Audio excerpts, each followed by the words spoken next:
Right. Some of the basic blog companies are Blogger, LiveJournal, TypePad, and WordPress. Um, the two at the top of this particular slide, Blogger and LiveJournal, are free services. Though LiveJournal does have a pay-for-service component to it. The free services on Blogger are pretty good. Free services on LiveJournal are pretty good. TypePad and WordPress tend to be much more professional sites. You can buy the software from TypePad and WordPress to customize and put into your personal website. So Blogger and LiveJournal give you a website for free or for pay. And TypePad and WordPress, you have to have an external website to embed the content into.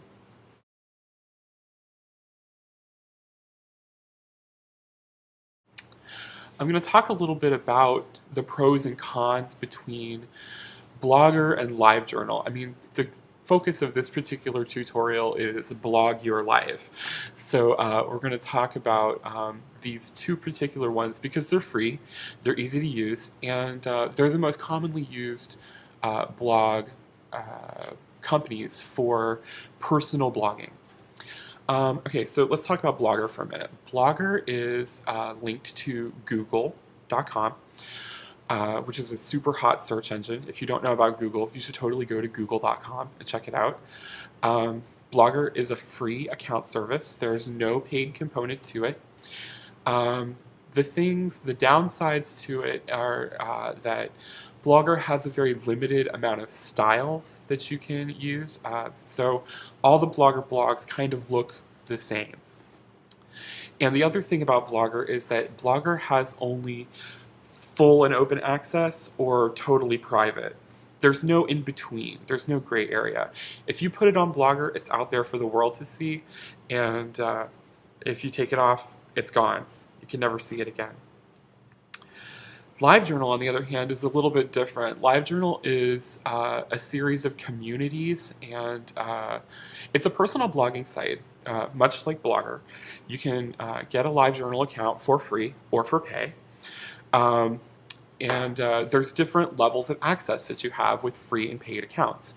The free accounts have a smaller number of styles, more than Google, but paid accounts have access to a huge wealth of information and different styles that you can choose to make your blog look exactly like what you want it to be. There's a lot of style choices. And also, too, there's different levels of privacy settings on LiveJournal.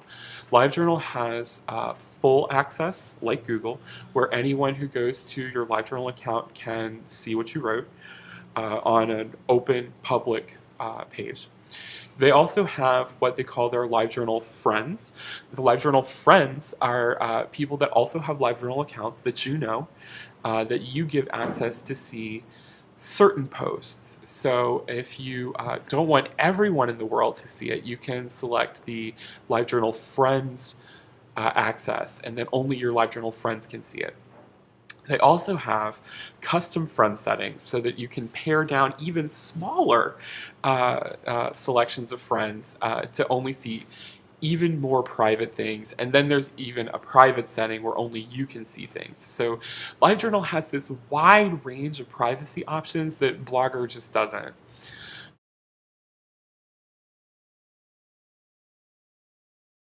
Okay, the next slide I have here is technical details. The basic thing that you need to know about blogging is that blogging is a web-based service, and it's based on HTML and XML codes. HTML, hypertext markup language, is the encoding system for every web page that is out there on the internet. Everything that you see is encoded in HTML. What does that mean? Basically, there's a big list of text, and then within that text, you use these specific markers called tags to change the way that different pieces of text are formatted. So I give an example here of how a tag looks. And a tag consists of angle brackets. It's these two things like this. And a tag has an open tag and a closed tag. And the text that you're formatting fits in between those two things. So an opening tag has the two angle brackets, and the text of the tag, the tag type goes in there, and then you put your text in between, and then you have an end slash. Oh, wait, let me do that the other way. Yep, it's an end slash, and the angle brackets again. So that tells it to stop doing that particular format. So tag, formatted text, end tag. I also have a handout that is available on the iMac at the Wapiti Daniel Library. You can open up that page and find some of the most commonly formatted tags for your blog.